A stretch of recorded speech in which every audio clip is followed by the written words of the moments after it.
Hello, Namaste, Varakkam, Bhavnara. This is Ramit, your learning partner, and we are in our presentation Margin in Term Loan, Part 3. In this Part 3, we will discuss about what are the stages of margin. We will also discuss what are the tools we use for assessing the margin. So friends, let's quickly see what are the stages when you should assess or measure the margin. There are basically three stages when margin has to be measured. First, in the pre-sanction stage, while you are doing the appraisal. Then in the implementation stage, when the loan is sanctioned and phase-wise releases are taking place. And finally, in the completion stage, when the project is over and you can get an overall impression of how much promoter's margin was brought, whether it complies your sanction terms or conditions or not. Now we will see what are the tools we use for assessing the margin. We use something called asset-liability statement of proprietor, partner or director. We also use end utilization certificate from CA. This is in order to understand the financial progress of the project. We use progress report from lender's independent engineer, LIABILITIES. This is applicable in the implementation or the final stage. This is also known as the physical progress of the project. This also gives an indication of the physical progress. We use unit visit report. This is also applicable in implementation and the final stage. We also use inspection of plant and machinery report. This is also applicable in the implementation of the final stage. Now, this unit visit and inspection of plant and machinery is beyond the scope of this presentation. So I will cover it up in some next presentation or other slides. So presently, let them disappear. Right now, we will focus on asset liability statement of the proprietors or the partners. Asset liability statement. It gives you an indication. It helps you to study, to scrutinize whether the proprietors, partners or directors will be able to bring the margin that they have promised. The margin that has been sanctioned to them, whether they will be able to bring it in the project. Let us quickly walk through how an asset liability or the net worth certificate will look like. This asset liability statement is applicable for all kind of loans. Net worth certificate is generally available for high net worth individuals because all the proof, documentary evidences are not available. It is not practically possible since they will have a lot of asset and a lot of liabilities. You should always remember to collect supporting documents for majority of the asset.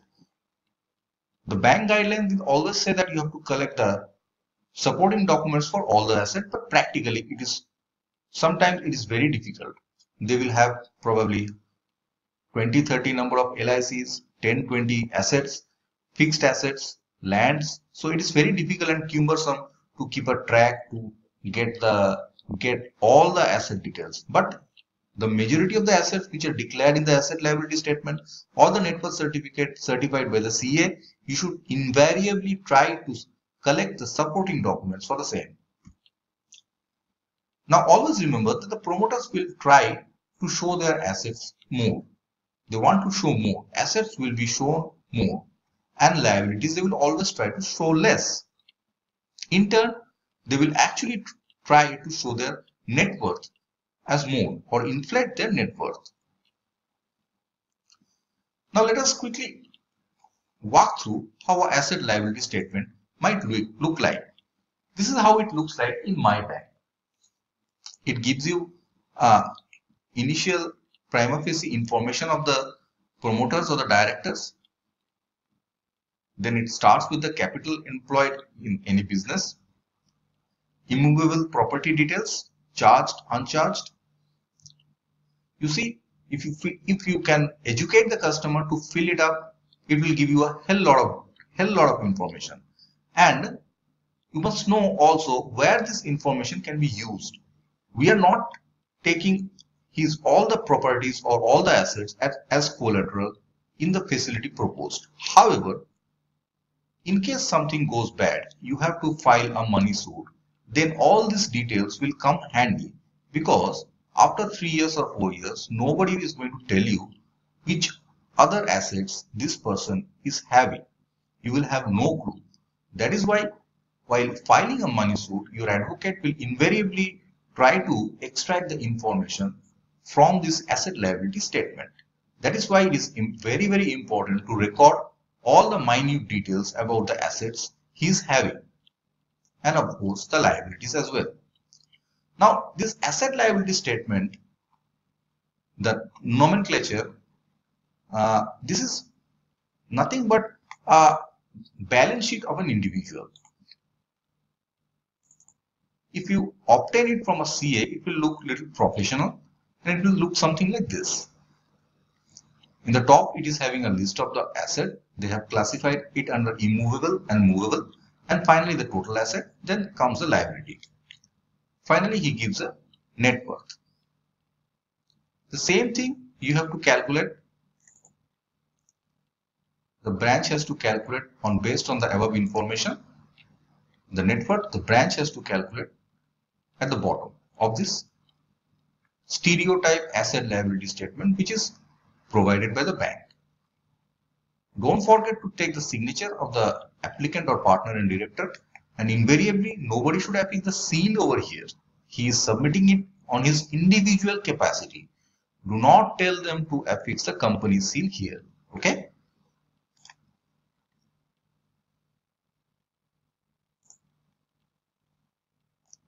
Now let us quickly move to the next slide.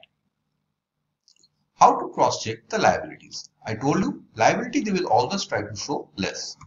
First of all, you should study the CIBIL for more loans. Don't not only check for the defaults or the OTS or the written off accounts, you should check for the number of open accounts, the number of accounts which are having balances in the CIBIL, and you have to compare it with the declaration the customer has given in the asset liability statement or the net worth statement. Invariably, I tell you, 8 out of 10 times you will find a difference. For small petty amounts of credit card and all, you can ignore, no issues. But for big amount, you have to seek their explanation. The account statement of existing bank can also give you an indication. You should check for ECS or installment payment, which might be regularly happening from that account. Now let us come to a case study to rip apart the net worth statement that is submitted by the customer. This is where most of us gets things wrong. Here we have a proposal where the company or the promoters have to bring around 25 lakhs. The total project cost is around 100 lakhs, where bank will give 75 and the company has to bring 25. Now we have to read and scrutinize the net worth statement of the promoter to understand whether he is capable of bringing 25 lakhs or not. The company is yet to start functioning, so the entire margin should be pumped in by the promoters. This is the asset liability statement of the net worth statement of the promoters. In order to simplify things, I will restrict my discussion with the net worth statement. But remember that asset liability and net worth both are same thing. Same information is provided. Now if you glance through this quickly, you will see that he is having a number of properties. He is having movable assets and the total asset is around 1 crore. The liabilities on the other side is only 20 lakhs. So what is the net worth? Net worth is of 87 lakhs and 17,000. Wow. He needs to bring only 25 lakhs and he is having a net worth of 87 lakhs. Don't you think that's great? But hold on. You should carefully observe what are the assets he's having. He's having a residential open plot at Vijayawada of 10 lakhs. Now whether he's going to sell it to bring the cash, then he should ask for the sale agreement or the advance payment that he must have taken. The investment in company where the market value is 5 lakhs. Now friend, he has an investment in the company, as you can see. Now in order to understand whether he will be in a position to bring out this investment, you must study the balance sheet of that company. So please tell him to bring the balance sheet of that company. In most of the cases, I found that the balance sheet he will bring, the company is not in a position to pay back the money because all the assets of the company are locked up either in non-current investment or fixed assets. So from where the company will bring the money? So in order to understand whether this person will be able to withdraw his investment from a third company and to infuse the margin in this project, you have to study the balance sheet of that company where he has invested. Now, the residential building where he resides, certainly he is not going to sell this now. Nobody is going to sell his house to start a business, right? Vehicles he is not going to sell. This 17,000, yes, it's going to help you, no issue. This 17,000 you can take into account. This cash in hand, yes, this is also going to help you, no issue. This you also take in hand. Gold and silver, this is the most dangerous thing. Now, regarding gold, I can tell you, there are many financial institutions who are giving gold loans. This CIBIL will give you an indication of whether the customer has already availed any gold loan. But to understand this silver, the impact of silver. Now see, silver and gold, there is no way you can tell the customer to bring any documents or to bring in the branch to understand whether he is actually having it or not. So it's always better to avoid them, or at least tell them to avail some kind of loan or dispose them and bring the money upfront. So friend, what you can understand from this asset liability or net worth statement is that the customer is falling short of almost, he's having 14 lakhs 67,000, he needs to bring 25 lakhs, which means he's short of almost 10 or 11 lakhs. So what are alternate things you can suggest him? You can suggest him to bring one more director or one more partner who will be in a position to invest in the company, and his net worth statement you assess and see that whether that person is in a position to bring additional 11 lakhs in the company. This is how you should handle the situation. Now, moving forward with our discussion,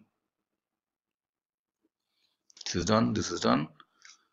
Summarizing how to scrutinize the asset liability statement. First of all, you should ask yourself what are the assets he is going to liquidate to bring the margin. Whether he has submitted any sale agreement for the fixed asset, whether he can prove that he has already availed some advance for the fixed asset that he is planning to sell. Excess of gold and silver shown as asset. Be very, very careful. Scrutinize the CIBIL and ask him if you can see some gold loans over there. And if he insists, you tell him that this gold and silver amount, what you plan to sell and bring as margin, you have to bring it upfront. That's it. There is no other way. You have to always verify whether there is any loan against the existing asset. So it may be land, building, it may be LIC, FD, anything. He can avail loan on it and he can hide it. So you have to verify that whether the existing assets are earmarked in some other institutions or not, or they are freely available. Investment in other companies. Are you sure he can redeem it? You should study the balance sheet of that particular company to understand it. Investment in the company where you are going to finance. Remove the investment from promoter's net worth. Now what does this mean? It means, let us say a promoter, Mr. Jadeja, has invested 10 lakhs in his company, Dukes Private Limited, and has approached you to finance Dukes Private Limited. This investment of 10 lakhs will appear as equity or capital and will be considered as net worth of Dukes Private Limited. Correct? So this 10 lakhs cannot be again considered while calculating net worth of Mr. Jadeja. So you have to remove this investment from the net worth of Mr. Jadeja. I hope it's clear now. So friend, with this I come to a conclusion of this part 3 of the presentation. I hope you all like it. We will soon meet in the final part of this series of margin in term loan, where I will be discussing another 2 exciting things like financial progress, how to measure financial progress and physical progress. Till then, goodbye.